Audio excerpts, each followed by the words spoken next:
Ya, bismillahirrahmanirrahim. Assalamualaikum warahmatullahi wabarakatuh.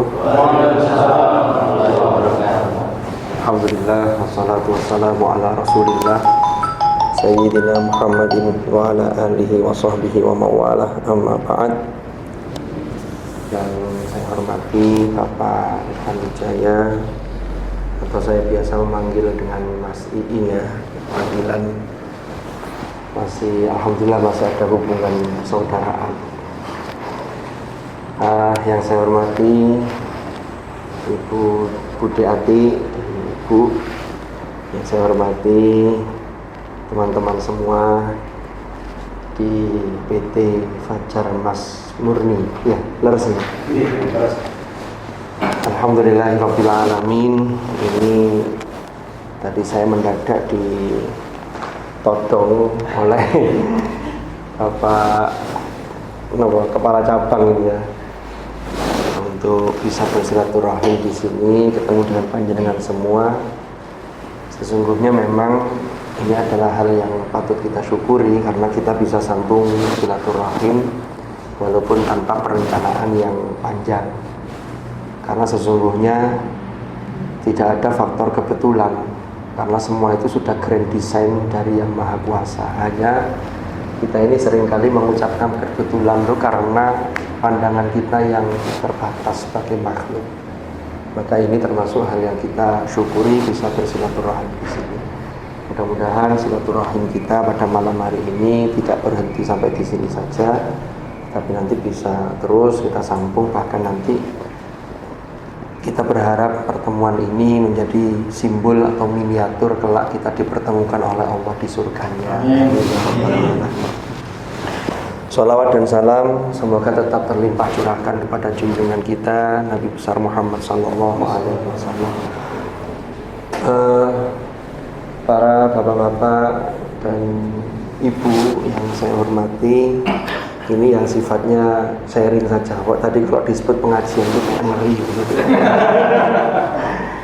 Padahal sesungguhnya majelis-majelis ilmu itu kalau dalam bahasa Rasulullah itu pernah suatu ketika Rasulullah itu bercerita di hadapan para sahabat, kalau kalian melewati taman di antara taman-taman surga, maka berhentilah dan nikmatilah keindahan taman surga itu.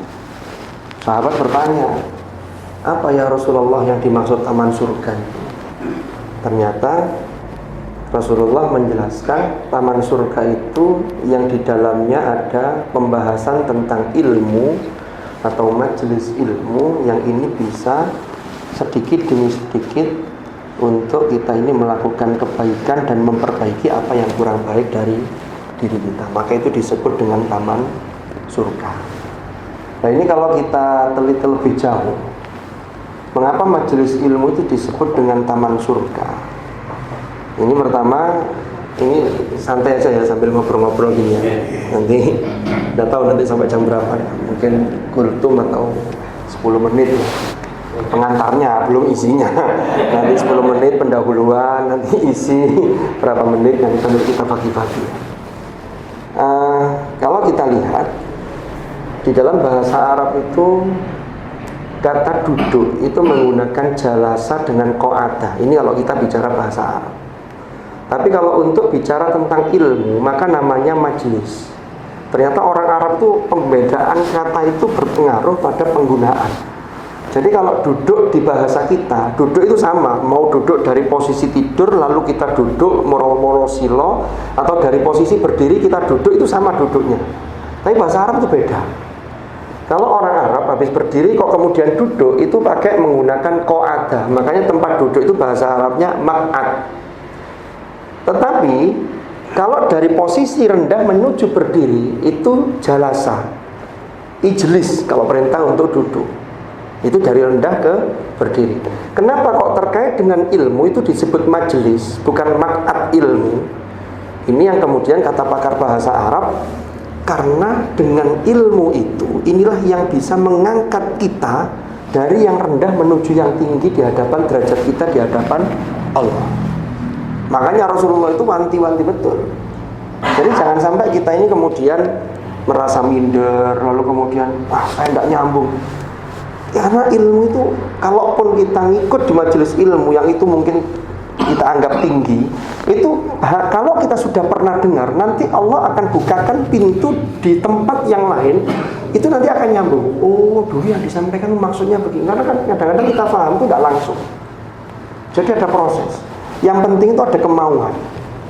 Makanya dalam bahasa Arab itu disebut, ada satu kata mutiara, idza sadaqal azmu wa dhahas sabil. Jadi kalau sudah tekad itu kuat, maka jalan itu akan terbuka. Jadi yang penting itu ada niat untuk bagaimana kita ini mengicipi ilmu itu untuk kemudian kita memperbaiki apa yang kurang dari diri kita. Ini yang paling penting. Nah, inilah kemudian ilmu itu kan disebutkan dengan cahaya. Makanya ada ungkapan yang itu dinisbatkan kepada Imam Syafi'i ya.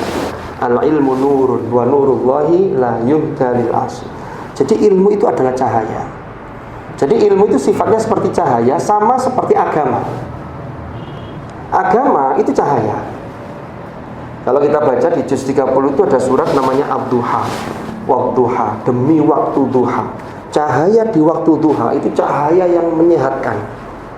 Ya, kandungan sinar yang membahayakan itu kalau sudah jam 12 yang ke atas itu kan banyak di matahari. Itu kalau pagi masih waktu duha itu menyehatkan. Makanya biasanya bayi itu dicaringkan, cuman jangan sampai kebablasan.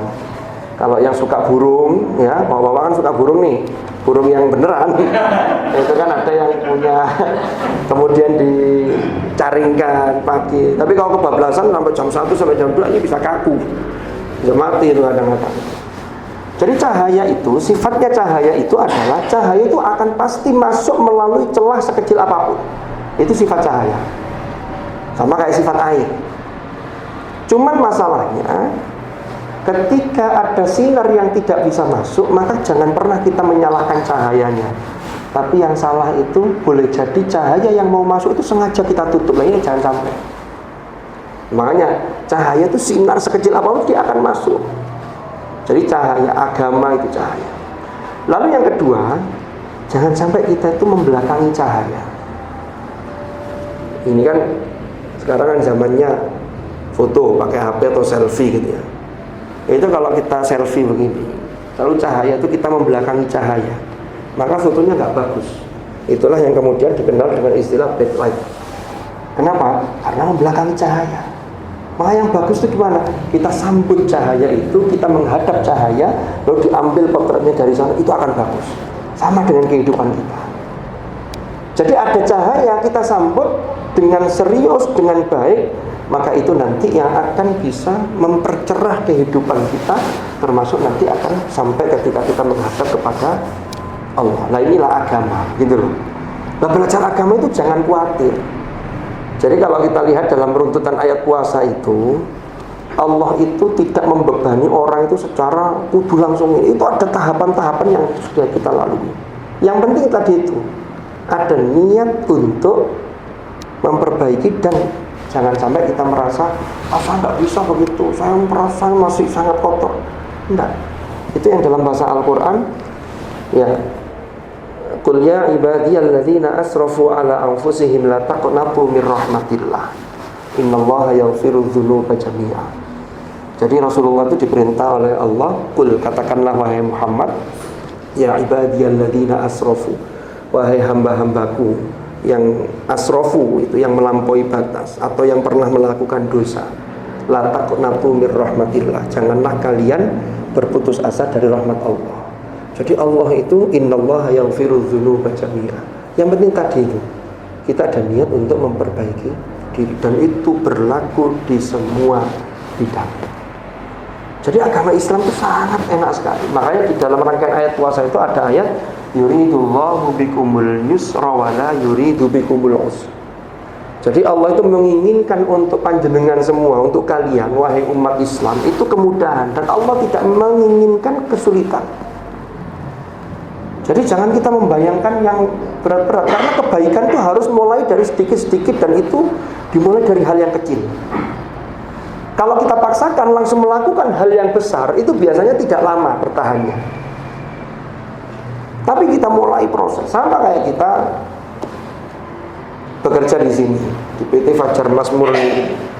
Itu kan kita upgrade diri kita itu sedikit, tapi serius. Makanya tadi saya baca di kantor tadi, ini kan luar biasa. Ada tata nilai yang ini luar biasa. Ini sesungguhnya sejalan dengan ajaran agama kita.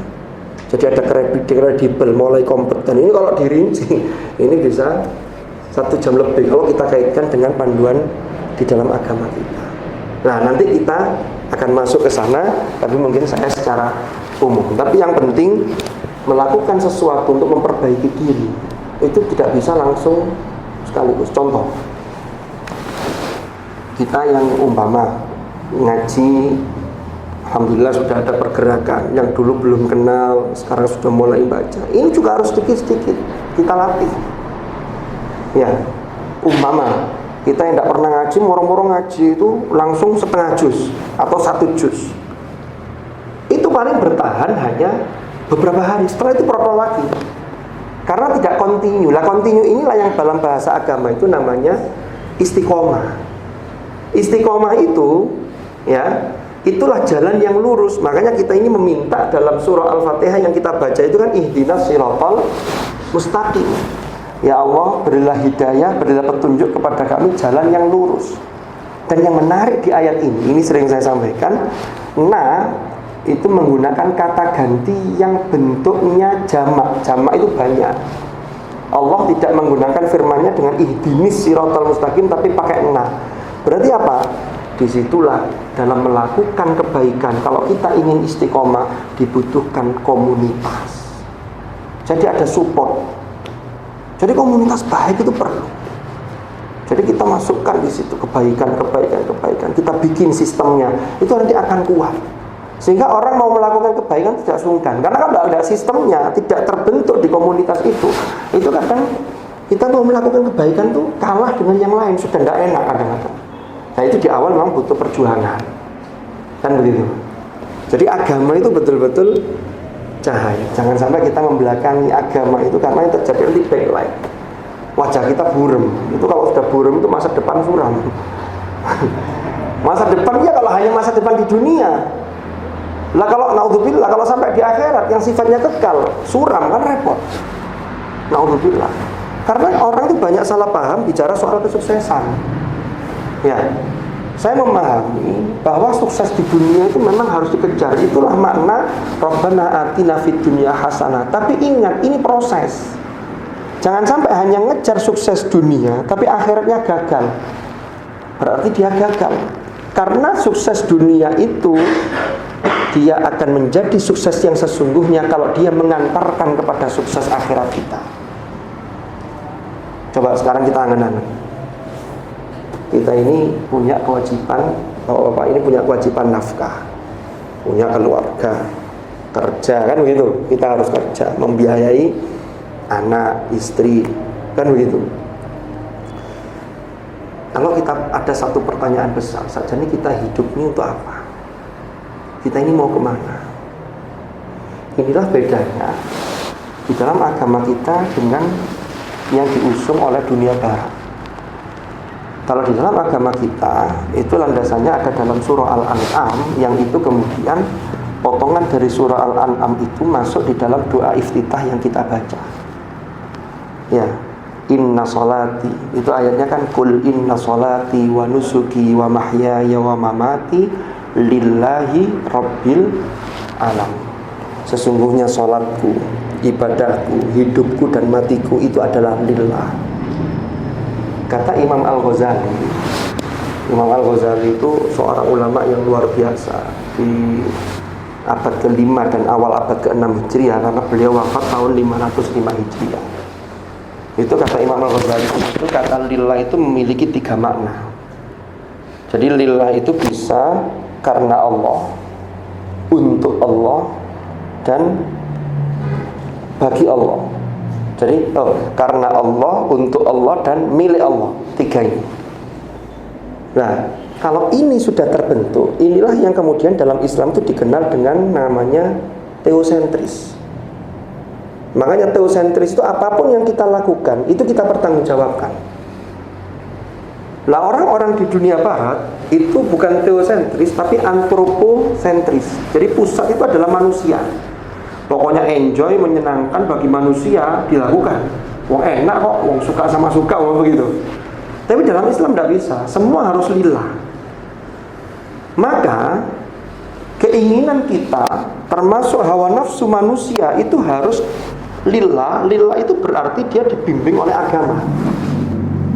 Termasuk ketika kita kerja kita harus dibimbing oleh agama, tidak boleh lepas. Nah, sekarang kita bicara soal kita ini kerja ini arahnya mau kemana. Kalau arahnya lillah, inilah yang setiap kerjaan panjenengan itu akan diberi pahala oleh Allah yang luar biasa. Dan setiap pekerjaan panjenengan semuanya itu mesti kalau orang sudah betul-betul lillah, itu pasti nanti ketika ada arahan dari pimpinan terkait dengan kedisiplinan, terkait dengan tata nilai tadi itu, ini pasti tata nilai ini tidak mungkin bertentangan dengan agama. Makanya kalau kita bicara tentang apa tadi namanya, kredibel tadi, ya kan, mulai dari ada kompeten. Di agama itu diajarkan bagaimana orang itu kompeten. Kita lihat ketika Allah menciptakan Nabi Adam, manusia itu kan punya dua tugas utama. Tugas yang pertama itu di surah Adz-Dzariyat ayat 56. Wa ma khalaqtul jinna wal ins illa liya'budun. Dan tidaklah aku ciptakan manusia dan jin, atau tidaklah aku ciptakan jin dan manusia kecuali mereka agar beribadah kepadaku. Nah, nanti konsep ibadah ini, ada ibadah itu yang mahdhah, yang murni, yang ini yang harus kita kawal. Ya, mulai itulah yang rukun Islam itu. Sholat kita bagaimana? Minimal itu. Kalau kita sudah bisa menjaga sholat kita, nanti yang lain-lain kebaikan yang itu akan ikut. Saya itu pernah menganalogikan gini, Pak Dik, sebenarnya internet kita itu mengajarkan banyak hal kepada kita. Contoh begini, kalau panjenengan ini biasa buka media sosial atau YouTube, Instagram, TikTok dan lain-lain, kalau yang sering dibuka itu kebaikan, pasti nanti kebaikan yang lain itu akan muncul dan direkomendasikan untuk Anda. Jangan coba itu, semuanya sudah mengalami. Tapi kalau mohon maaf, yang kita tonton hal-hal yang tidak benar, nanti yang lain itu muncul. Kenapa? Itulah direkomendasikan untuk Anda. Sama dengan kita melakukan kebaikan. Jadi kan kalau melakukan kebaikan, nanti kebaikan yang lain itu akan ikut. Pertama apa? Sholat.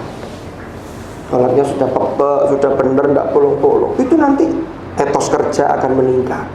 Kenapa? Karena di situ akan selalu merasa diawasi walaupun tidak ada pimpinan secara langsung. Karena takwa itu kan mengajarkan itu. Puasa mengajarkan itu kan begitu. Makanya kalau ada ungkapan dari anak buah itu ngomong begini, saya tidak takut sama pimpinan, saya hanya takut kepada Allah. Ini tidak pas konteksnya. Karena orang yang takut pada Allah itu pasti kalau pimpinannya mengajarkan hal yang benar, tata nilai yang tepat, itu pasti implementasinya sama dengan apa yang disampaikan di dalam satu perusahaan atau satu komunitas atau satu lembaga itu. Jadi mesti begitu, itu mesti berurutan. Nah, sekarang kita lihat. Jadi kalau liya'budun itu tugas inti, itu kewajiban individu. Karena manusia itu kan punya tugas ada terkait dengan individu kita.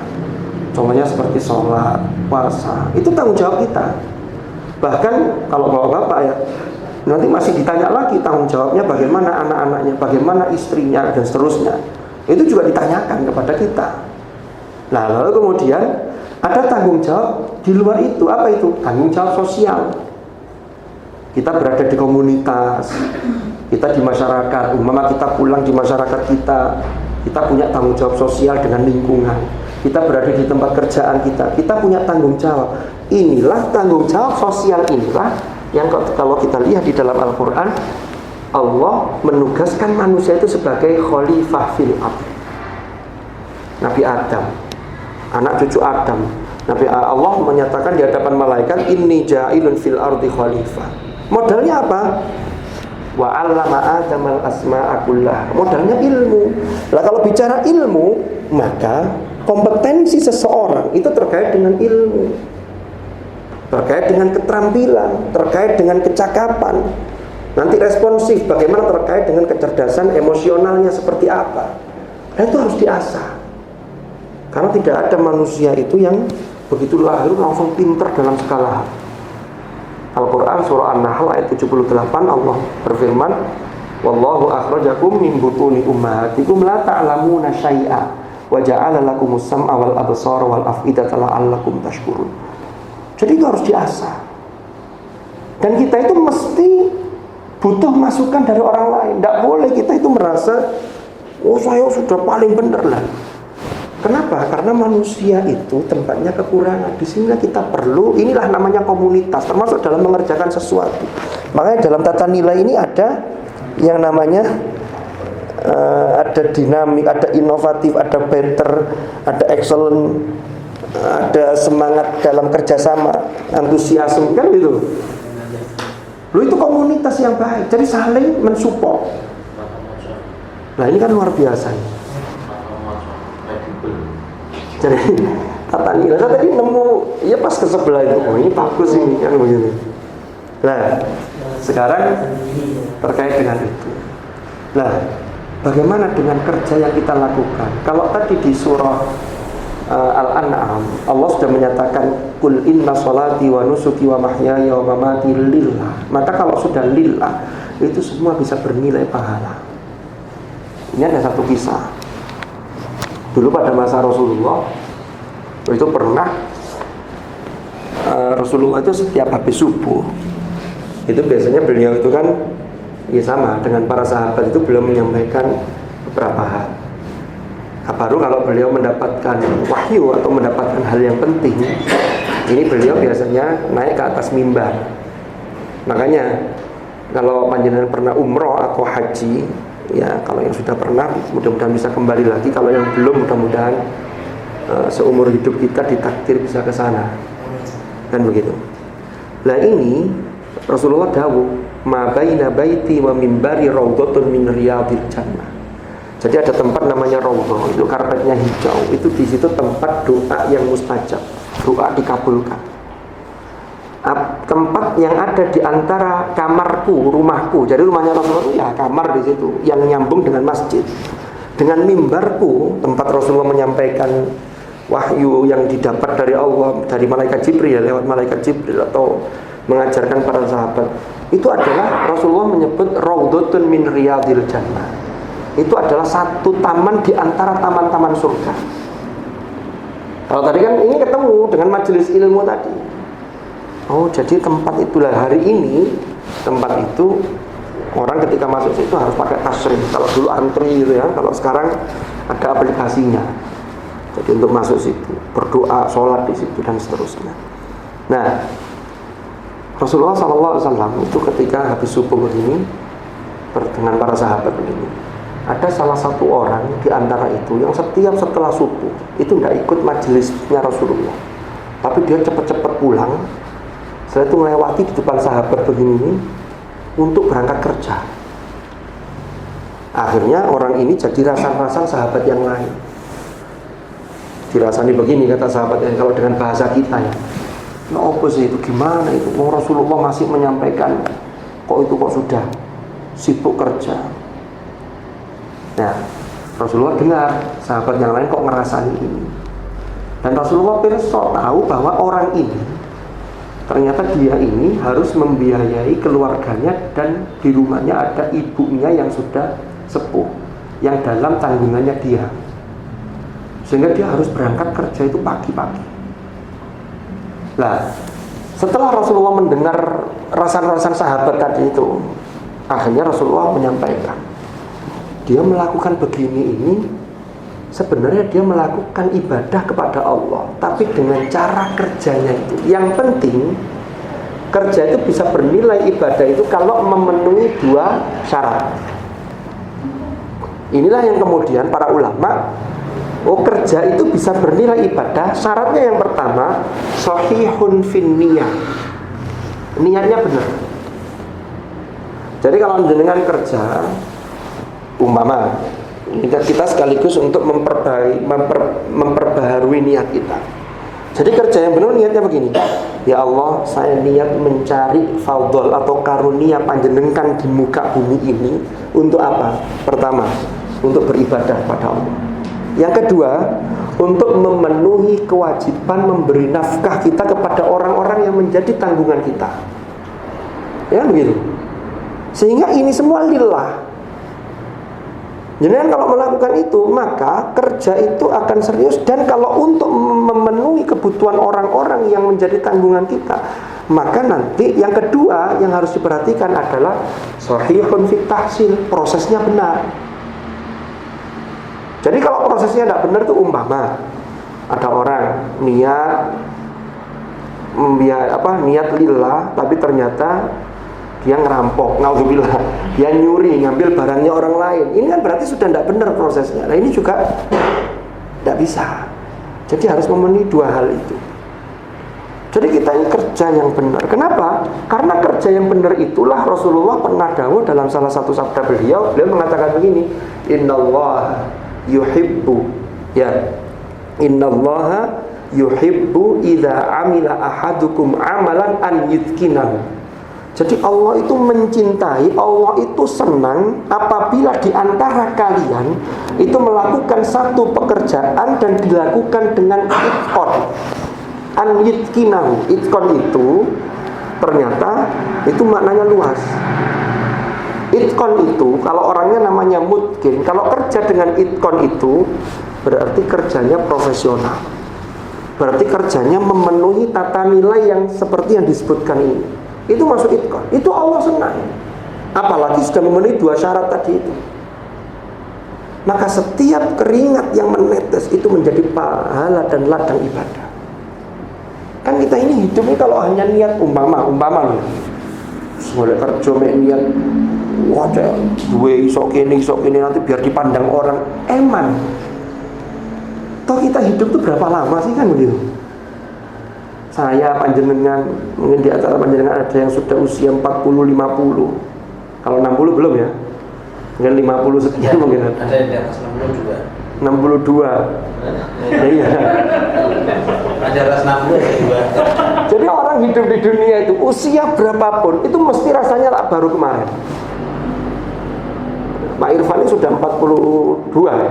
43? 40. Iya, besar. 41 lah, 41 setengah lah. 42. Saya 38 lah apa-apa lah. Nah itulah saya kayaknya baru kemarin tuh guyon lari-lari di depan rumah sebelah itu sama Pak Irfan tuh. Ya itu, iya cepat sekali. Dulu ketika kita masih kecil, saya panjenengan masih usia 5 tahun, 6 tahun, memandang usia 40 tahun, ojek suwi, masih lama 40 tahun.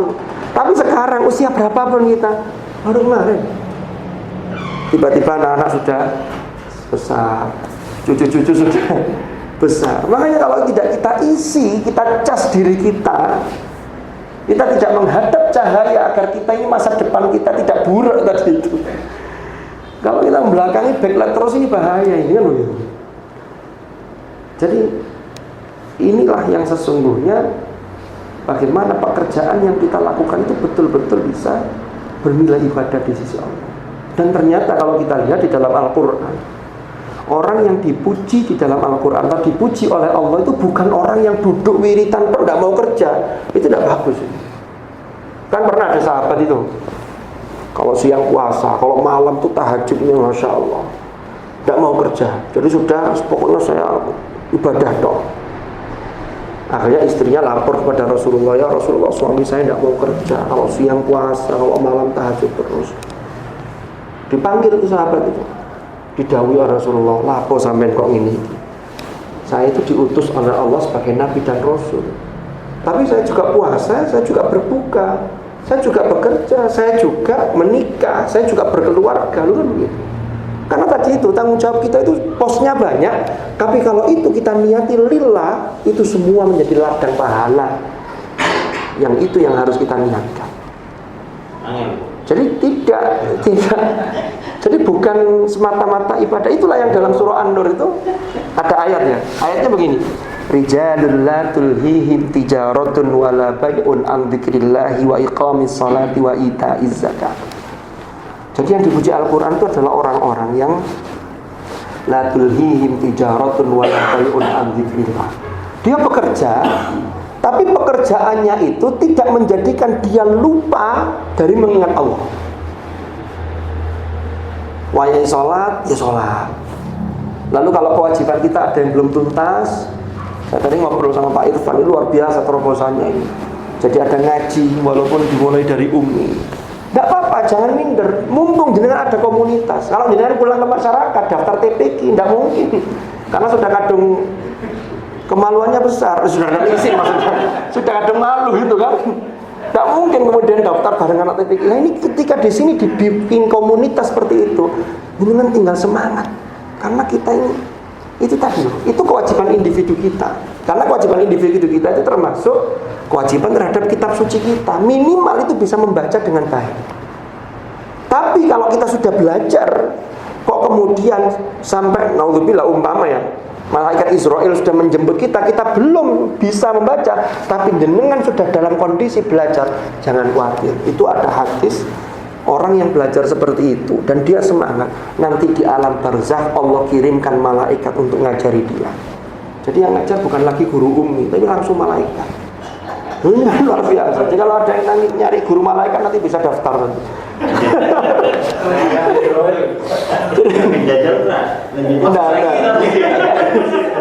Enggak, yang penting itu semangatnya. Yang penting itu semangat kebaikannya itu harus dijaga. Jadi jangan sampai ada pikiran begini. Makanya terobosan Pak Irfan itu menurut saya bagus sekali. Jadi jangan sampai mikir begini. Saya ini kan di sini kan kerja, PT Fajar Masmuri, apa hubungannya dengan ngaji? Loh, Pak Irfan itu sebagai pimpinan nanti akan ditanya oleh Allah.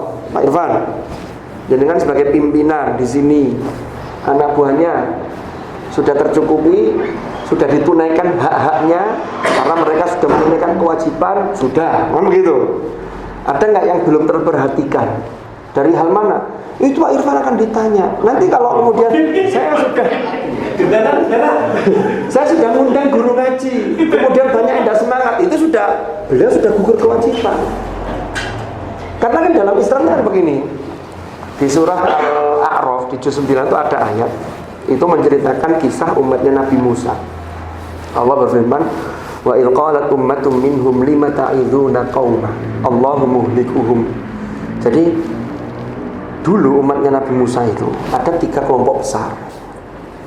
Ada yang pertama itu orang-orang yang solih secara individu, tapi dia tidak peduli dengan lingkungannya, termasuk tidak peduli kepada anak buahnya. Terserah orang lain mau sholat mau tidak sholat, yang penting saya sholat. Lalu ada kelompok kedua yang dia itu melakukan kebaikan, tapi dia punya kepedulian untuk mengajak orang lain menjadi baik. Yang ketiga, kelompok orang-orang yang memang sudah tidak mau taat. Nah, nanti tinggal levelnya macam-macam. Level durhakanya juga macam-macam. Ini kelompok ketiga, kelompok besar itu. Sampai suatu ketika yang diceritakan di ayat itu, kelompok pertama tadi itu, yang khusyuk tadi itu, ngurusi awake dhewe, tapi tidak mau melihat, tidak mau peduli dengan temannya, itu protes kepada kelompok kedua tadi. Protesnya begini, kamu ngapain sih ngajak orang susah-susah banget? Udah yang penting dirimu baik, ngapain ngajak orang lain? Ternyata jawaban kelompok kedua tadi apa? Qalu ma'dziratan ila rabbikum wa la'allahum yattaqun.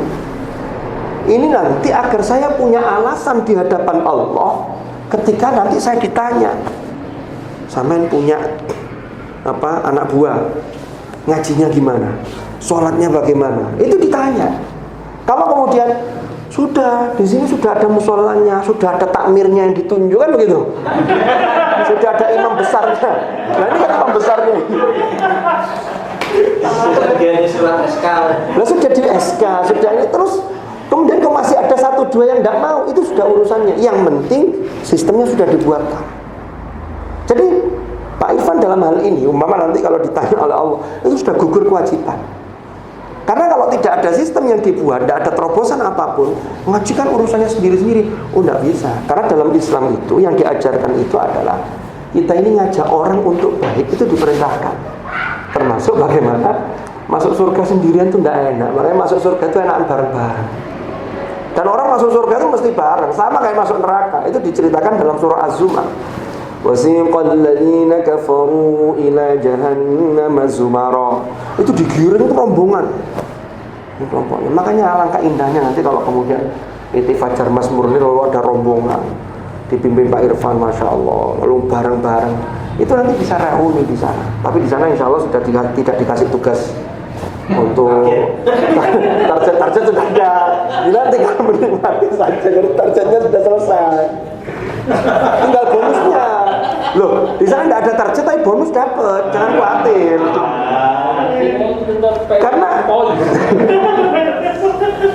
Karena dunia itu kan hanya sebentar, tapi ini menentukan.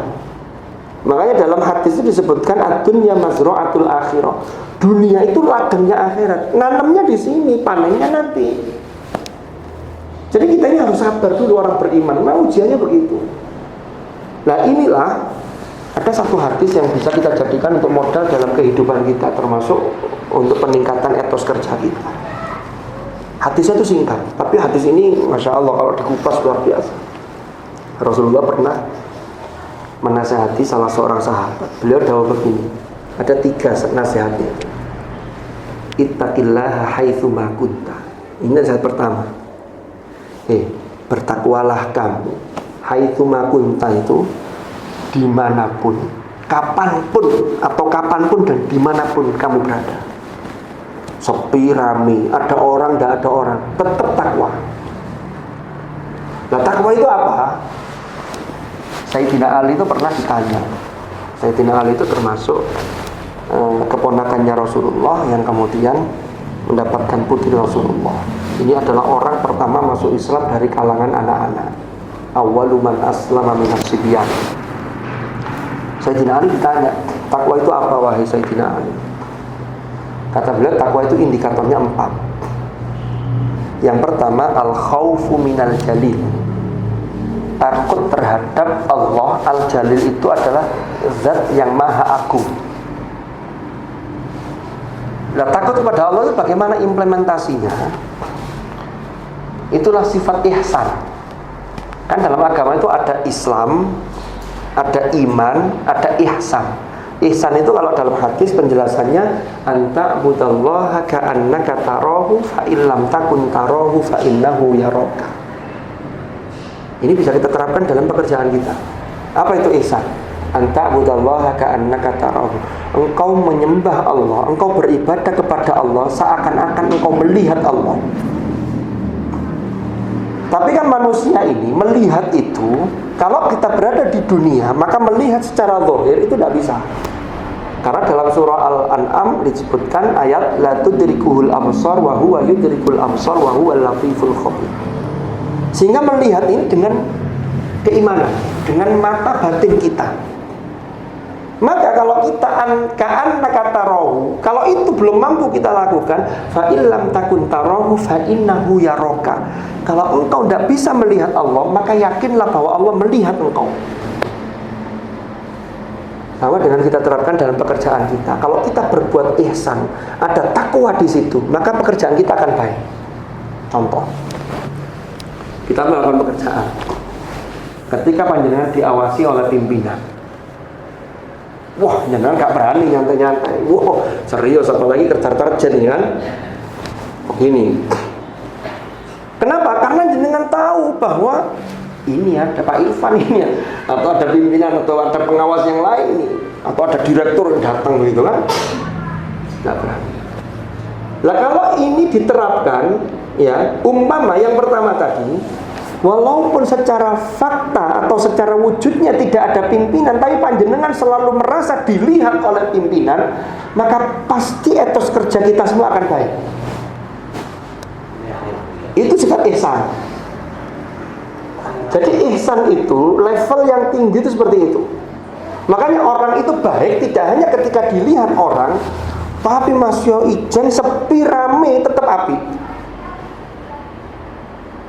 Nah ini gak bisa langsung. Makanya kita ini gak usah melihat teman kita dulu. Jadi introspeksi diri. Karena kalau melihat teman kita itu seringkali kan telunjuk kita, satu jari menunjuk teman kita, ternyata 4 jari menunjuk diri kita. Ini seringkali begitu. Oh kamu, ternyata ini 4 menunjuk kita. Sudah, kita kembali ke kita sendiri. Mana yang perlu kita perbaiki? Kita perbaiki.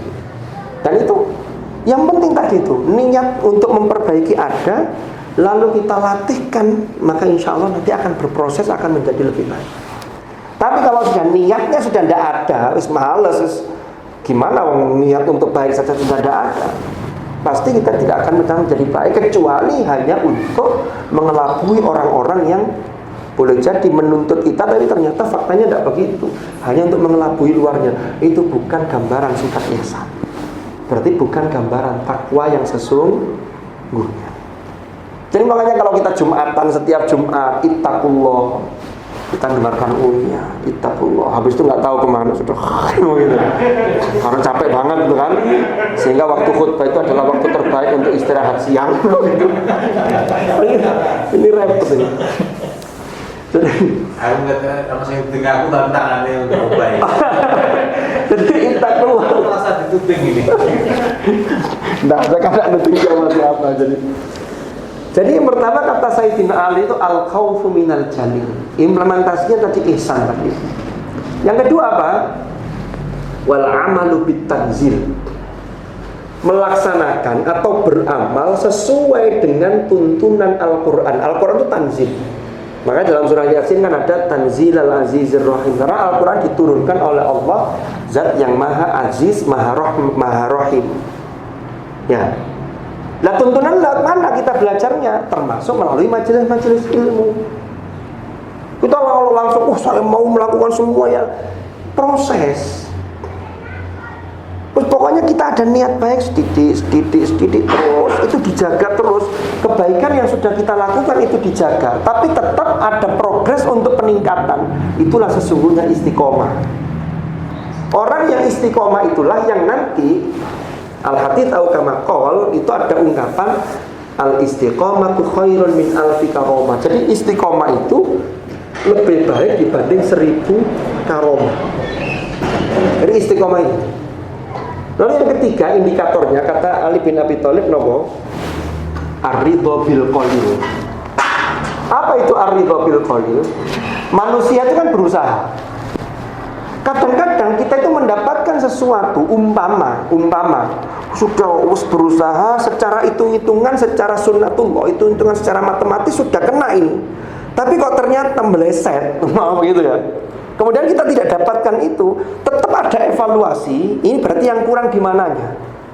Karena nanti kalau bicara evaluasi itu kita bicara dari manajemen rukun iman sudah cukup itu. Nanti kita akan singgung lah sedikit itu kalau masih ada waktunya. Ada.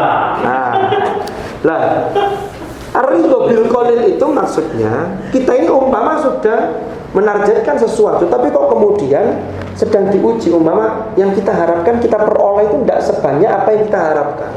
Maka yang sedikit itu tetap kita syukuri. Karena orang itu diingatkan oleh Rasulullah, man lam yashkuril qalil lam yashkuril katsir. Orang itu kalau sulit untuk mensyukuri atau berterima kasih pada hal yang kecil, dia hal yang besar pun tidak akan pernah merasa puas dan tidak bisa berterima kasih.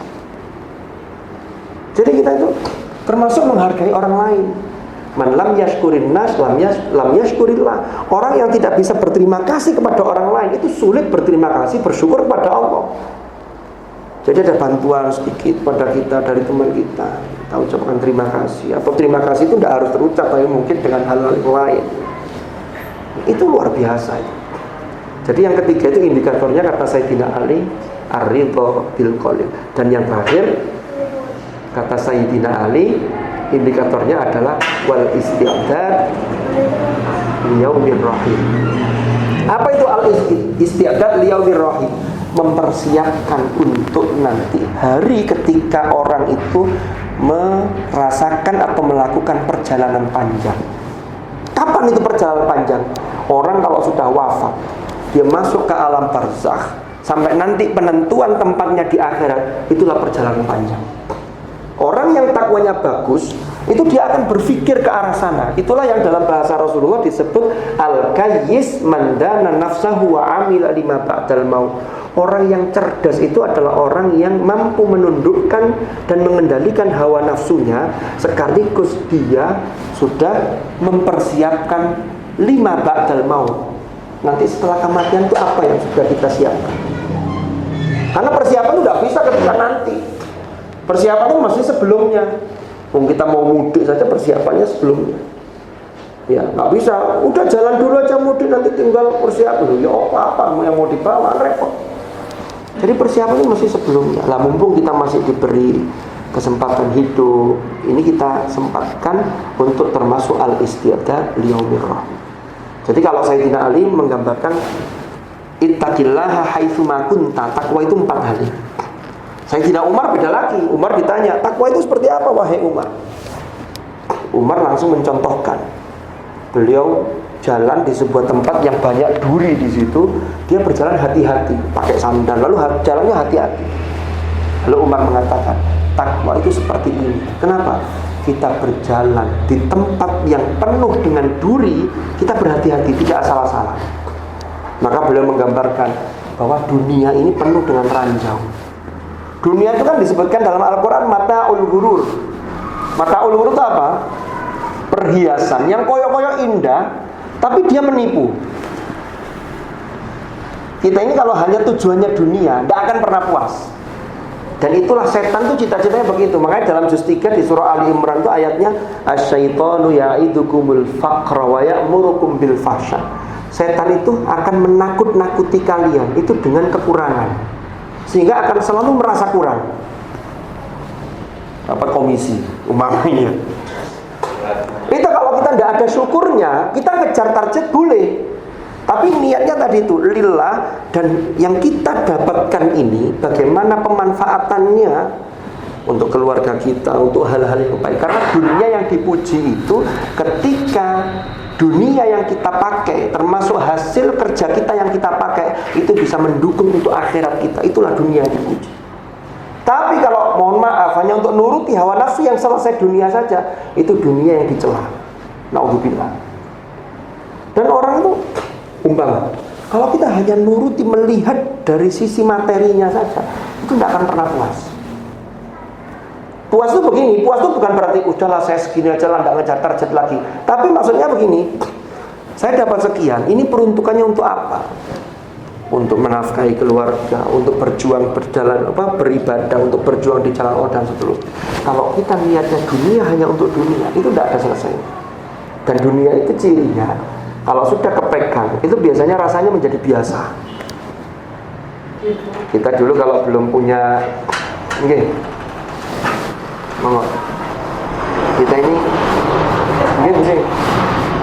kita ini dulu masih punya masih berproses, punyanya motor, belum punya mobil. Itu angan-angan, waduh, kalau saya punya mobil ya betapa bahagianya. Karena menyandarkan kebahagiaan itu pada sisi materi. Begitu mobil sudah punya, kalau tidak ada syukurnya, rasanya biasa, dan lupa kalau itu juga nikmat. Sama dengan sehat. Kita pas sakit, ya Allah, ternyata nikmat sehat. Bapak sehat, lali. Kan begitu. Makanya pentingnya watawasau bil haq watawasau bis sabr itu. Jadi kata Umar Ibn Khattab itu begitu. Jadi dunia ini penuh ranjau. Sehingga kalau jalan jangan asal-asalan. Karena kalau asal-asalan, maka peluang untuk terkena duri itu lebih besar. Tapi kalau hati-hati, umpama terkena duri, itu kemungkinannya kecil. Atau kalaupun terpaksa terkena duri, itu tidak nemen-nemen. Jadi itu cirinya takwa. Jadi nasihatnya Rasulullah SAW itu ada 3. Ini baru yang pertama, ittaqillaha haitsu ma kunta. Yang kedua apa nasihatnya Rasulullah ini?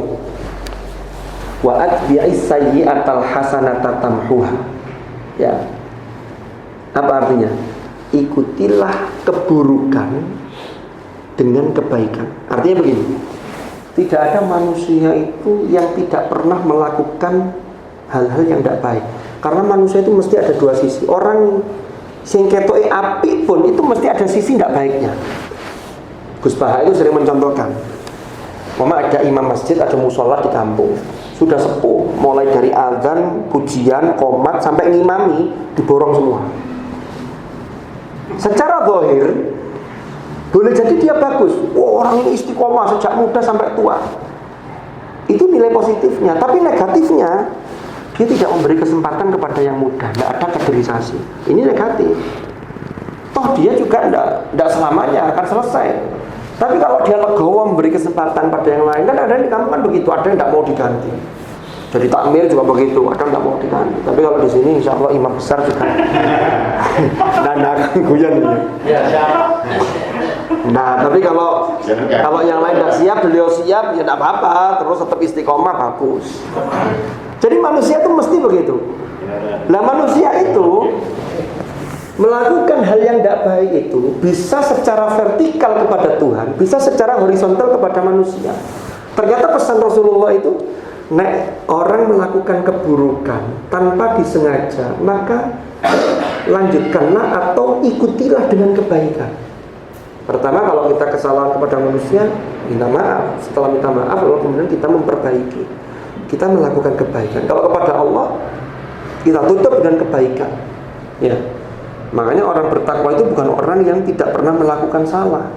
Walladzina idza fa'alu fahishatan aw dzalamu anfusahum dzakarullaha. Segera mengingat Allah, fastaghfiru lidzunubihim, dan mereka segera minta ampun kepada Allah. Bukan malah bangga dengan dosa-dosa yang kita lakukan. Orang itu kalau sudah bahaya itu, kalau sudah dosa lalu dia bangga dengan dosanya, ini bahaya. Orang yang begini yang sulit untuk diajak baik. Atau ada orang dikasih tahu kebaikan, dia ngengkel. Oh enggak. Makanya kategori manusia itu ada rajulun la yadri annahu la yadri. Ada orang yang dia tidak tahu kalau dirinya tidak tahu. Ini kasih masukan susah. Ini biasanya ilmunya pokok. Sudah pokoknya begini, pokoknya. Nah, makanya kita dalam satu komunitas ini perlu keterbukaan, perlu bisa saling menerima masukan. Kenapa? Karena manusia itu tidak ada yang bisa 100%. Makanya di situ support, saling support dalam sebuah sistem. Cirinya gampang. Artinya begini. Kalau kita ini ingin memperlakukan orang lain dengan baik atau tidak, atau kita memperlakukan dengan sengaja atau tidak baik itu kata kuncinya cuma satu. Kita ini umpama kalau disakiti orang dengan seperti ini, kita enak apa enggak? Kalau kita enggak senang diperlakukan seperti itu, maka jangan memperlakukan orang seperti itu. Cuma itu saja. Kalau kita senang, maka itu yang kita lakukan. Ya. Lalu yang ketiga apa pesan Nabi? Wa khaliqin nasa bi khuluqin hasanin. Interaksilah dengan orang-orang. Jadi Al-Qur'an itu dalam bahasa Arab itu, dalam bahasa Al-Qur'an, manusia itu disebut dengan beberapa. Ada An-Nas. Maka ada surat An-Nas itu, qul a'udzu birabbin nas. Ada disebut dengan Al-Insan. Ada disebut dengan Al-Bashar. Ini ternyata penggunaannya beda-beda. Saya tidak terlalu jauh ke sana. Tetapi ketika disebut nas, manusia, itu menunjukkan satu komunitas. Makanya ketika bicara tentang bagaimana manusia itu harus lita'arofu, saling mengenal, lalu tidak saling bermusuhan, itu ayatnya ya ayyuhan nas, ya, dan seterusnya. Nah, kita bicara yang dalam konteks hadis ini, wa khaliqin nasa bi khuluqin hasanin, itu memperlakukan orang lain itu dengan khuluq. Khuluq itu adalah sebuah etika, sebuah akhlak yang baik. Itu ada grade-grade-nya, ada tingkatannya. Makanya dalam apa namanya, kita ini diajarkan kalau orang Jawa ya, itu kan bagaimana kita ini menyampaikan, ngomong, matur kepada yang lebih sepuh, yang sebaya dengan yang bawah kita. Itu semuanya harus ada levelnya masing-masing, harus pas sesuai dengan konteksnya.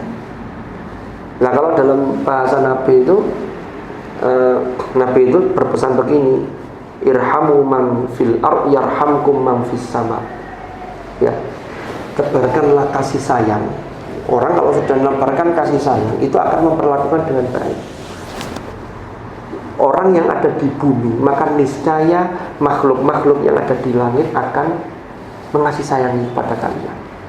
Jadi kalau 3 hal ini kita lakukan, ya, panjenengan umpama dalam melaksanakan tugas dilaksanakan secara baik, berinteraksi dengan baik. Ya cuman memang atasan itu punya tanggung jawab. Kalau ada umpama bawahan yang tidak pas kinerjanya, itu memang harus diluruskan. Inilah namanya manajemen rukun iman yang seperti saya singgung tadi.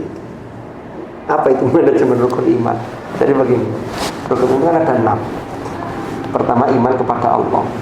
Kedua, iman kepada para malaikat. Yang ketiga, iman kepada kitab-kitab yang diturunkan oleh Allah. Yang keempat, iman kepada para rasul. Yang kelima, iman kepada hari akhir. Yang keenam, iman kepada qadha dan qadar. Pertama kita lihat, Allah Subhanahu wa ta'ala itu sebagai top leader. Bagi Allah, sebenarnya Allah mau melakukan apapun tanpa bantuan makhluk sekalipun, Allah mampu. Karena innallaha ala kulli syai'in qadir. Tapi kenapa Allah ciptakan malaikat? Bahkan kalau kita lihat di ayat Al-Quran, Allah ciptakan bumi dan langit itu tidak langsung, tapi fi sittati ayyam, dalam 6 masa.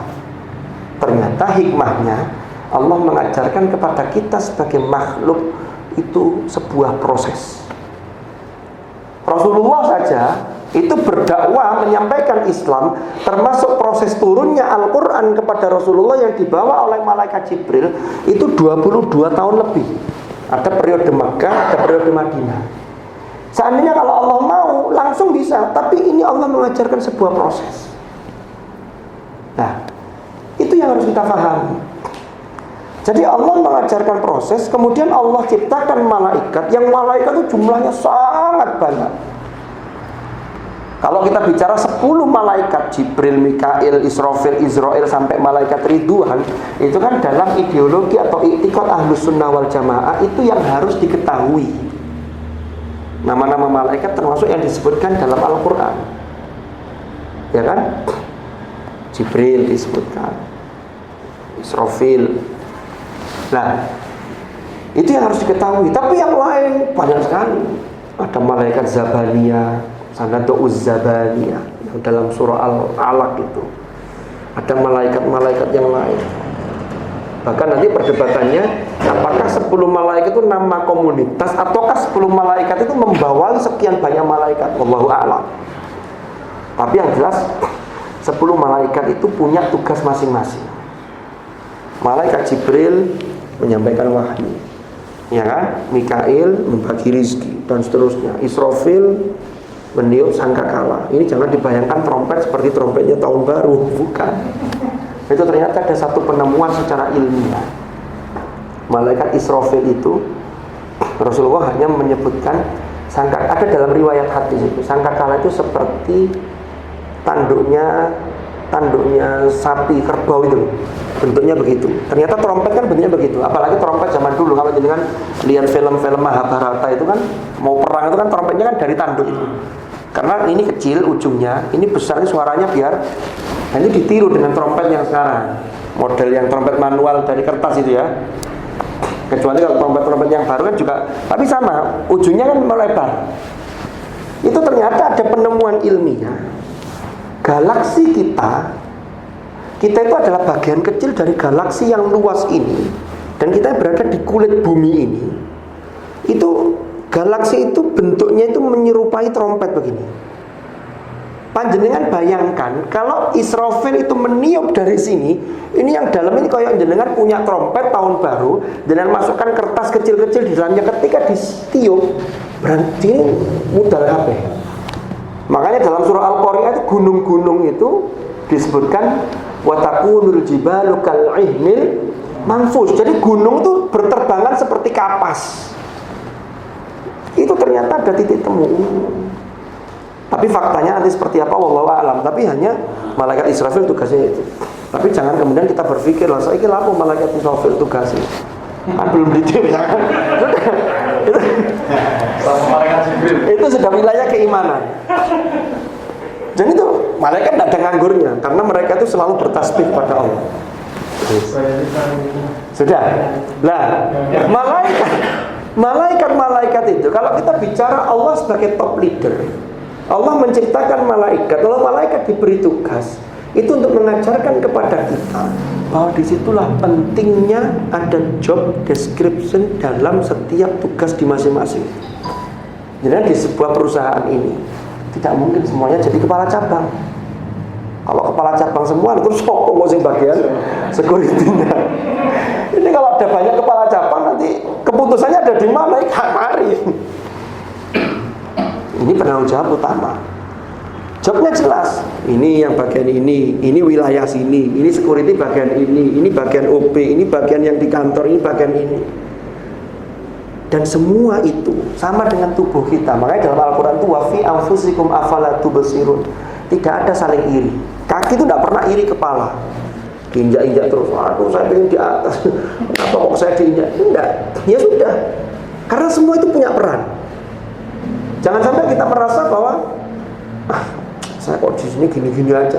Tapi peran panjenengan itu penting. Kalau kita merasa peran kita penting, disitulah kita akan bekerja secara serius. Ya, kembali lagi ke ihsan tadi itu, takwa tadi itu.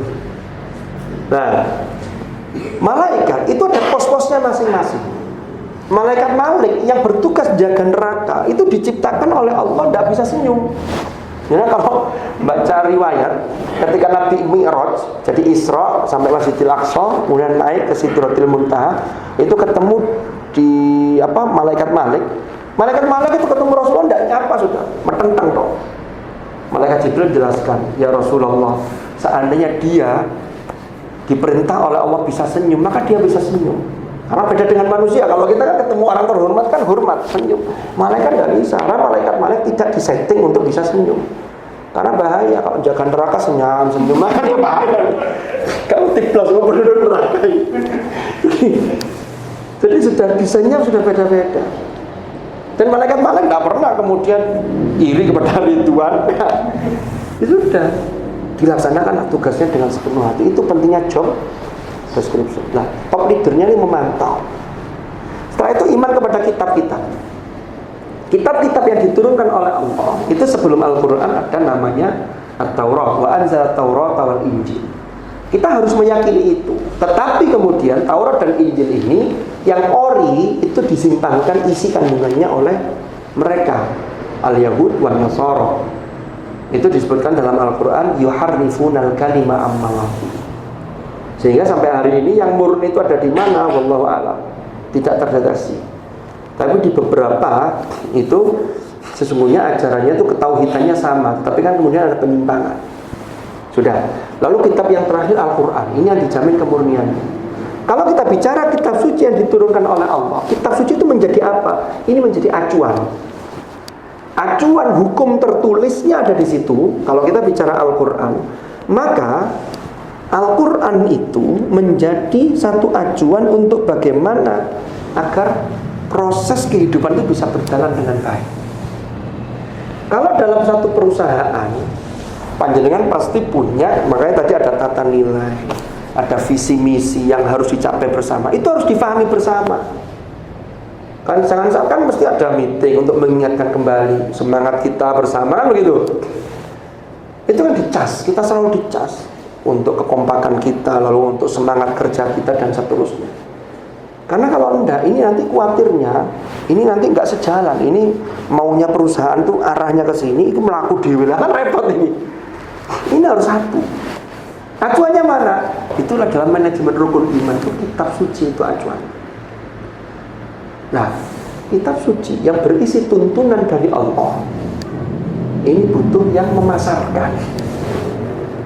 Siapa itu yang membawa risalah? Rasul. Ya.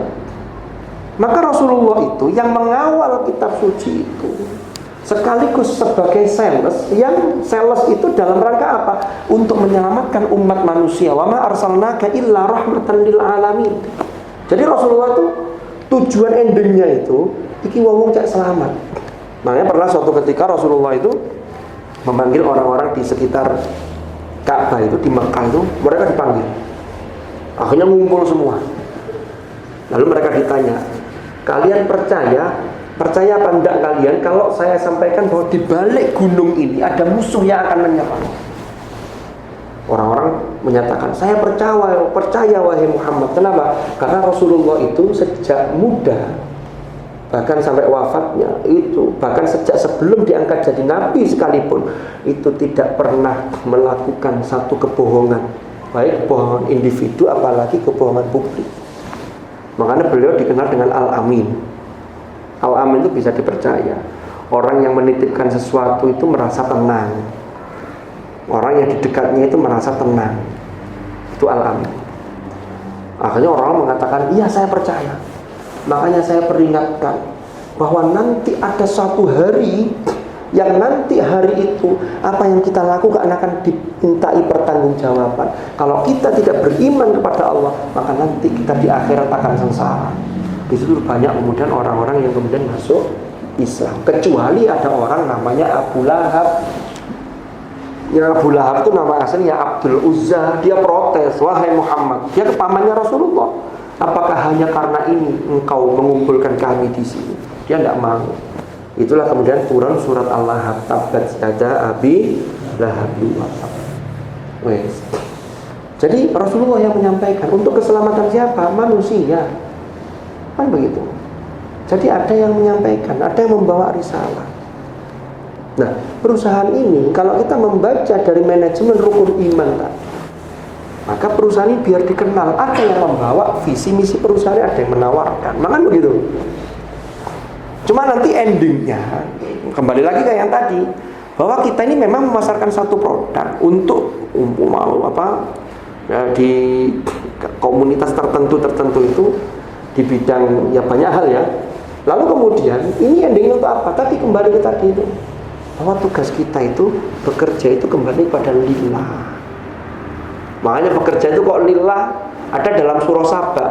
Kalau panjenengan baca surah Saba juz 22 di ayat yang ke-13 itu Allah berfirman, ya'maluna lahu ma yasha'u min mahariba wa tamathila wa jifanin kal jawab wa qudurir rasiyat. Lah lanjutannya ini, i'malu ala Dawud syukra wa qalilum min ibadiyasy syakur. Itu kalau jenengan buka terjemahan artinya begini, bekerjalah wahai keluarga Nabi Dawud. Nabi Dawud itu bapaknya Nabi Sulaiman. Nabi Sulaiman itu di samping Nabi, beliau seorang raja yang kekuasaannya itu luar biasa. Dan anak buahnya itu tidak hanya manusia, jin semua tunduk, hewan-hewan semua tunduk. Mulai dari hewan yang jinak sampai hewan yang buas. Mulai dari burung yang ada sayapnya, burung hudhud, sampai burung yang tidak ada sayapnya. Itu semuanya tunduk. Nabi Sulaiman. Lah ayatnya itu bicara begini, i'malu ala Dawud syukra. Bekerjalah wahai keluarga Daud syukra. Itu kalau kita lihat Nabi Sulaiman itu kan anaknya Nabi Daud, kekayaannya sudah luar biasa. Itu masih diperintah untuk bekerja. Kenapa? Syukra. Syukra itu maknanya bisa karena bekerja itu sebagai implementasi bentuk kesyukuran kita. Dan dengan diberi kesempatan, diberi tenaga oleh Allah, bekerja untuk memenuhi tadi niat dua tadi itu, memenuhi kebutuhan untuk ibadah dan lain-lain. Atau yang kedua maknanya, bekerja itu harus disyukuri. Karena kalau bekerja dengan dilandasi kesyukuran, dia akan serius melakukan pekerjaan itu. Kenapa? Karena lillah. Betapa banyak orang di luar sana yang boleh jadi memimpikan posisi-posisi panjenengan ini. Enak ya, itu sudah kerja di PT Fajar Mas Murni. Kan begitu. Karena di luar sana banyak Fajar Mas yang tidak murni. Yang murni hanya di sini kan begitu. Jadi yang murni hanya di sini. Lah kita itu kan tidak nyadar. Kita sudah kerjaan sudah oke, kadang-kadang itu masih sambat ini. Padahal di luar sana masuk kerja di sini tuh, iya kan, melamar sana sini belum dapat tuh banyak yang begitu. Itulah syukur. Lanjutannya apa? Wa qalilum min ibadiyasy syakur. Ternyata hamba-hambaku yang pandai bersyukur itu hanya sedikit, kata Allah. Karena manusia itu tadi itu, innal insana khuliqa halu'a idza massahu syarru jazua wa idza massahul khairu manua. Apa itu artinya? Manusia itu punya sifat dasar itu gampang berkeluh kesah. Kalau dia mendapatkan khairu manua, ini gambaran umum manusia ya. Kalau dia mendapatkan anugerah nikmat, mendapatkan bonus, Itu ya apa bonus itu wong gak ro, bonusnya tipek dhewe. Termasuk yang mohon maaf ya, keluarga kita yang butuhkan ini bawaan. Tapi nanti dalam surat Al-Ma'arij dijelaskan, tapi tidak semua manusia yang begitu. Kalau manusia yang beriman, yang sholatnya baik, dia tidak begitu. Dia pasti akan, ini harta yang saya miliki ini ada kewajiban dalam harta yang saya miliki. Ada haknya orang yang membutuhkan, ada hak nafkahnya orang lain, kan begitu. Wa idza massahu syarru jazua wa idza massahul khairu manua. Tapi kalau mendapatkan sesuatu yang tidak enak, waduh kabeh diceritani. Koyo-koyo menjadi orang paling menderita sedunia. Ada orang cerita tangannya itu sulit, sampai ngono aku dan seterusnya. Tapi ini enggak ada, karena di sini semuanya aktif di musola ini dipimpin oleh imam besar. Akhir kita ini. Gitu. Gitu. Yang besar tapi jangan menerima. Nah, kembali ke rukun iman tadi. Kembali ke manajemen rukun iman tadi. Sampai mana tadi? Rasulullah. Berarti kan sudah 4 ya. Berarti kurang 2. Yang berikutnya apa? Beriman kepada hari akhir. Apa maksudnya hari akhir itu? Hari akhir itu kalau kita lihat dalam ayat Al-Quran itu ada Malik Yaumiddin. Allah itu adalah yang merajai, atau kalau yang merajai berarti Malik Yaumiddin. Kalau Malik Yaumiddin yang memiliki hari pembalasan. Ada yang memahami hari agama. Apa kaitannya agama dengan pembalasan? Din, dal, ya, nun itu maknanya agama, din. Tapi kalau dibaca fathah dain maknanya hutang. Makanya ada ungkapan al-wa'du dainun, janji adalah hutang. Apa kaitannya hutang dengan agama? Ketika kita sudah beragama, maka disitulah kita punya kewajiban-kewajiban. Yang nanti kewajiban yang kita lakukan atau tidak kita lakukan, nanti ada konsekuensinya di akhirat. Kita diperintah sholat. Jangan lalu mengatakan la ikraha fiddin, tidak ada paksaan dalam agama. Tidak ada paksaan itu kalau belum masuk Islam. Tapi kalau sudah masuk, maka kita mukallaf. Apalagi sudah balik semua, ya kan? Ini ada yang belum balik gitu ya. Nah ini belum yang ke 3.500. Jadi semuanya sudah balik. Itu mukallaf. Mukallaf itu sudah terkena beban taklif. Maka kita ini kewajiban. Nah, nanti akan ada balasannya. Kalau melakukan kebaikan, ya dibalas dengan rahmat Allah, ganjaran. Kalau melakukan keburukan, maka ada konsekuensinya, kan begitu. Ada yang memahami Yaumiddin itu hari agama. Kenapa? Karena kebenaran agama itu pasti akan terungkap nanti ketika di akhirat. Agama mengatakan begini, ini jangan dilakukan, ini lakukan ini jangan. Kok diterabas semua, itu akan terungkap nanti dampaknya. Panjenengan sholatnya sregep, etos kerjanya baik, ya, memperlakukan keluarga juga dengan baik, nanti semuanya akan terbukti di akhirat. Itu semua perintah agama. Itu arti. Nah, kembali ke hari akhir tadi. Hari akhir itu apa? Hari akhir itu berarti kita ini dalam melakukan sesuatu itu ada endingnya. Nah, tinggal nanti. Makanya kalau kita bicara ending kehidupan kita, kiamat itu ada 2. Ada kiamat sughra, ada kiamat kubro. Kalau sughra itu kematian yang menghampiri setiap jiwa. Setiap orang beda-beda. Dan itu tidak berdasarkan nomor urut. Tidak yang usia 60 duluan, enggak. Itu berdasarkan nomor jabut. Nomor jabut itu ya jabut yang didesain. Karena Gus Bah itu pernah cerita dalam kitab Ihya Ulumuddin. Saya kan dalam 2 bulan atau 1 bulan lebih ini, mungkin Pak Irfan belum pernah ikut ya? Ngaji ke Gus Bah dengan rombongan Tebu Ireng itu. Itu Gus Bah pernah cerita. Di dalam kitab Ihya itu pernah diceritakan oleh Imam Ghazali itu begini. Ada orang yang ketika itu bertamu ke Nabi Sulaiman. Ngobrol-ngobrol, tiba-tiba datanglah seseorang yang kemudian Nabi Sulaiman bilang, "Loh, ke orang ini, nah inilah pokok malaikat Israel ke sini." Orang ini takut, malaikat Israel. Jangan-jangan saya yang mau dicabut ini. Akhirnya dia ketakutan, dia bilang ke Nabi Sulaiman, "Nabi Sulaiman, tolong saya dipinjemi mukjizat panjenengan, saya dipinjemi angin." Karena Nabi Sulaiman itu salah satu mukjizatnya itu beliau bisa mengarahkan arah mata angin. Jadi kalau angin mengarah ke selatan bisa disebab putar balik, itu putar balik angin. Itu saking kekuasaannya luar biasa, dianugerahi oleh Allah. Yang dalam bahasa Al-Quran di surat-surat itu adalah kerajaan yang la yambaghi li ahadin min ba'di, yang tidak layak diberikan kepada orang setelahku. Akhirnya Nabi Sulaiman, ya sudah, angin diperintahkan bawa dia sejauh-jauhnya. Ternyata arah angin ini ke India. Dari Nabi Sulaiman di daerah Palestina ini sampai ke India, ya lumayan jauh. Dia sudah merasa aman di sana karena sudah jauh dari Israel. Akhirnya Israel ditanya sama Nabi Sulaiman, ini ada apa malaikat Israel? Assalamualaikum, waalaikumsalam. Ini Nabi Sulaiman, saya itu ada tugas hari ini mencabut nyawanya si A ini. Ini kok orangnya ada di sini. Lah emang kenapa? Di data saya, di database saya ini dia ini meninggalnya di daerah India, tapi kok dia di sini? Oh, ya tepat berarti. Jadi ternyata dia justru malah menjemput ajalnya di sana, karena dalam catatan Israel dia berada di India meninggal.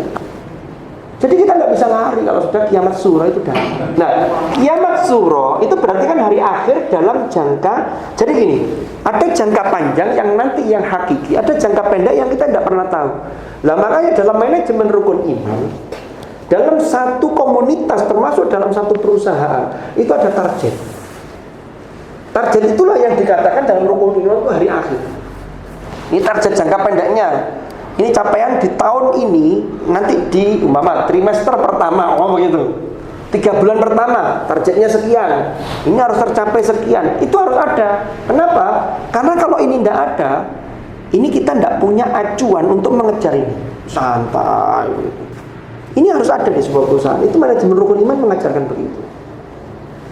Nah nanti setiap target itu ada evaluasi. Makanya sebelum mencapai ending yang hari akhir itu harus ada evaluasi yang kita lakukan. Manusia itu kan punya target. Target kita itu apa? Kita itu kembali kepada Allah dengan membawa bekal sebanyak-banyaknya. Kalau jenengan punya target itu, maka nanti pasti ada evaluasi. Ya Allah, saya ini sudah usia sekian, saya tidak tahu kapan akan jenengan panggil ya Allah. Maka evaluasinya, saya ini sholat saya seperti apa, ngaji saya seperti apa, keluarga saya bagaimana. Itu jenengan punya target. Tapi kalau enggak, naudzubillah, ada orang tuh hidup mengalir, hidup pokoknya seneng, gak ngurus mati, enggak ada pikiran tentang hari akhir, dia enggak ada progres untuk melakukan kebaikan. Terus maunya itu seneng-seneng tok sudah. Karena dikira dunia itu sudah segala-galanya, padahal ini transit kita ini. Rasulullah itu dalam sabdanya, kun fid dunya ka'annaka gharibun aw 'abiru sabil. Hiduplah kamu di dunia itu seperti orang asing yang nanti akan pulang. Jadi kalau jalan-jalan ke Singapura kan di sana sebagai orang asing, yang kan nggak tinggal di sana pasti akan pulang. Atau seperti penyeberang jalan yang tidak mungkin berhenti di tengah jalan, nyebrang seret. Tujuannya mana? Sana. Berarti kan ada tujuan. Ketika ada tujuan yang dituju, maka di situ ada evaluasi. Lah evaluasi itulah yang dikuatkan dengan wabil qadri khairihi wa syirrihi. Jadi ada visi yang dikuatkan dengan kemudian evaluasinya ada termasuk di rukun iman yang ke-6. Ada ketetapan qada dan qadar yang boleh jadi menurut pandangan kita itu tidak baik. Ya, ada yang menurut pandangan kita baik, tapi dalam pandangan Allah tidak ada yang tidak baik. Karena Allah itu tidak bisa dimintai pertanggungjawaban. Yang dimintai pertanggungjawaban itu makhluk kita. Makanya dalam juz 17 surah Al-Anbiya Allah berfirman, la yus'alu amma yaf'alu wa hum yus'alun. Allah itu tidak bisa dimintai pertanggungjawaban, tidak bisa ditanya, kenapa kok begini. Itu haknya Allah. Manusia itu kewajibannya ikhtiar secara maksimal, disupport dengan doa dan ibadah. Karena Allah dawuh, ya ayyuhalladzina amanu, di juz 2 itu, ista'inu bis sabri was shalah. Mintalah kalian pertolongan kepada Allah itu dengan support salat dan sabar. Sabar dan salat, itu duanya. Innallaha ma'as sabirin, sesungguhnya Allah selalu bersama orang-orang yang sabar. Jadi manajemen rukun iman kalau kita terapkan termasuk dalam sebuah organisasi atau dalam perusahaan, maka ini bisa mengangkat atau memacu etos kerja kita. Dan yakinilah bahwa ketika kerjaan yang kita lakukan itu lillah, ya, maka disinilah ada nilai ibadah yang kita lakukan, tentunya dengan tidak meninggalkan ibadah yang mahdhah yang menjadi kewajiban kita seperti sholat, puasa, dan yang lain-lain. Itu mungkin sharing kita pada malam hari ini. Saya tidak tahu, tidak sistematis, saya mengalir aja. Monggo kalau ada diskusi atau tanya jawab, saya persilakan. Mungkin itu Pak Irfan dari saya. Sudah terlalu lama ini tadi. Ada 1 jam ini. 1 jam 16 menit. Waduh. Jadi banyak kelamaan ini. Boten. Monggo. Nih. Kayaknya sudah ngomong lama ini haus. Panjenengan Loh, enggak dengarkan lama itu juga capek juga kadang-kadang.